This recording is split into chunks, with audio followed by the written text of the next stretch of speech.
according to God. And it's from Isaiah 53, that great chapter. And you read Isaiah 53, and it's the biography of the Messiah, the servant of the Lord. And it lays out his arrival, and his rejection, and his death, and his resurrection, and his ascension, and his coronation. It explains the gospel in more specific terms than any chapter in the New Testament. He was wounded for our transgressions. He was bruised for our iniquities. The chastisement for our peace fell on him, and by his wounds we are healed. Wow. That sounds like the Christian doctrine of justification, because that's exactly what it is. And then it says his life was cut off. And then it says he will see his offspring. Well, if his life was cut off, how could he see his offspring? When I die, I'm not going to see my offspring. That's the resurrection. And then you have the coronation. You even have in that chapter a shift, because the chapter begins with the plural we. We saw him, and he was like a root out of dry ground. He was like a root sticking up you would trip over. He was like a sucker branch. You whack it off. He was meaningless, useless, and there was no beauty that we would desire him. He didn't fit our messianic picture, and he didn't do what we thought he would do. He didn't knock off the Romans, and he didn't set up the kingdom. He just didn't fit our model, and so we considered him as nothing. And the language there, they considered him as non-existent, and that's exactly what happened, because they completely rejected him, and the Romans took him as a criminal and crucified him. And then you have this stunning reality in that chapter. It's like time stops, and you hear this in the past tense. He was bruised for our iniquities. He was chastised for our peace. Whoa, what happened? Zechariah says, the day will come when they look on him whom they've pierced and mourn for him as an only son. Wow, that's what they will say. Well, that's what the Jewish people will say when they look on the one they pierced and mourn for him as an only son. They'll say, we thought he was stricken by God. We thought we were doing the work of God in taking his life because he was a blasphemer. Now we see he was wounded for our transgressions. He was bruised for our iniquities. And then, says Zechariah, a fountain of blessing is open to Israel, and a fountain of salvation. And then you have that followed by the kingdom and all the fulfillment of the old covenant. And all of it comes when Israel looks at the Messiah and sees him for who he is. The interesting thing about Isaiah's prophecy of that is he doesn't say it's going to happen. He doesn't use future verbs. He uses past verbs, because he's looking past Christ to when the Jews look back on the past. Now we see it. Now we see it. And the New Testament, Paul says in Romans 11, all Israel will be saved. That is the purpose and plan of God. There is a Christian kind of popular doctrine that I reject with all my heart, and that is that the church has replaced Israel in the promises of God. It's called supersessionism. I don't believe in that. I think that, honestly, hate to say this, but I honestly think it is a latent form of anti-Semitism to say that. You can't tell me that God made promises in the Old Testament to his people Israel concerning his future kingdom and salvation, and that he would give them a new heart and a new spirit, and he would write his laws in their heart, and they would be saved, and he would be their king, and they would be his people, and all those kingdom prophecies. You can't possibly tell me that God didn't mean what he said.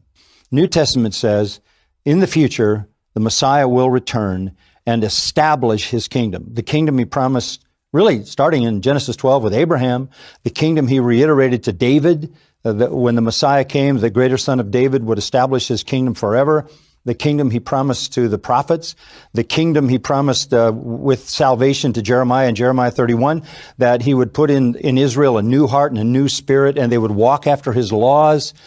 And the New Testament says the Messiah came the first time to be the sacrifice for the sins of his people. The second time he comes to establish that kingdom. The Lord will do it in the future when he returns to establish the kingdom on earth. And the New Testament teaches that that's a real, actual kingdom. Even Isaiah defines the lion lying down with the lamb and the desert blossoms like a rose. There's a lot of elements that they're physical as well as spiritual. It's fascinating to me when I talk with people who are real biblical scholars from the Christian side, that all the, I won't say all, a lot of the areas where Christian scholars think that Christianity has departed dramatically from Judaism, I think are not really dramatic departures. They seem to be reflections of Judaism from a slightly different angle. Even so far as a lot of the stuff in the Sermon on the Mount about, love, when it says that you're supposed to love thy brother as thyself, and you're supposed to treat your brother as you would wish to be treated, and all of this. I mean, that's present in the Old Testament too. No, right? I think what Jesus did in the Sermon on the Mount was elevate the teaching of the rabbis. Elevate it. He went above them. He said, well, you've been told you shouldn't commit adultery. I'm telling you, if you look at a woman to lust after her, you've committed adultery in your heart. He got to the heart of the law. They were content with the practical application of the law. He was not content with that.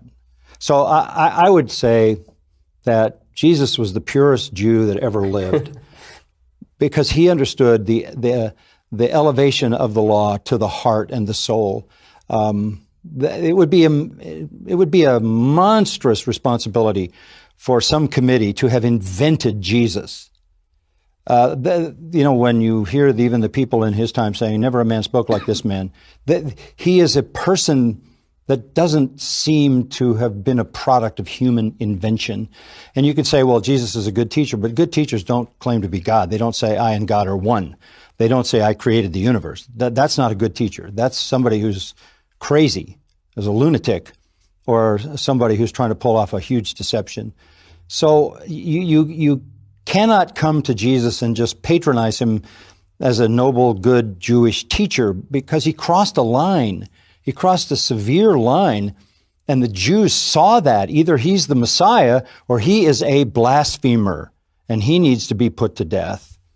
And those are really the choices you have. So when you ask me to show the variation between Judaism and Christianity, morally, no, there's none. But the distinction between Christianity and Judaism is what we do with Jesus Christ. The writer of Hebrews says, if a sacrifice had been enough to atone for sin, they would have stopped making them. But they never stopped. Morning and evening, morning and evening, morning and evening, morning and evening. Basically a priest was a butcher. He had blood up to his waist. Right? I mean, That's true. He was a butcher. He had blood up to his waist. And the frustration of it, even on Yom Kippur, the Day of Atonement, all the bloodletting, and year after year after year after year, this goes on, this goes on, this goes on. You have this most amazing thing. You come to the death of Jesus Christ, and at the death of Christ, the veil in the temple is rent from top to bottom. The Holy of Holies is thrown open. Wow, that's a statement from God, because it couldn't have been ripped by men from the top down. The way to God is open. There's no more barriers because a suitable sacrifice has been found. This is the Lamb of God. And amazingly, soon after that, the whole sacrificial system ends, because that's the final sacrifice. And God validates that sacrifice by raising him from the dead. The resurrection is a provable historical fact. So I think that's the issue. It's what do you do with Jesus? That's the issue of Christianity. And I would just say, I have such a love for Israel. I mean, all the people I love the most are Jewish, from Abraham, to the Apostle John, who wrote the last book in the Bible. I have the same passion that Paul had. He could almost wish himself accursed for Israel's sake, because they have a knowledge of God, but they don't know him, because he can only be known through Christ. And that's the Christian message.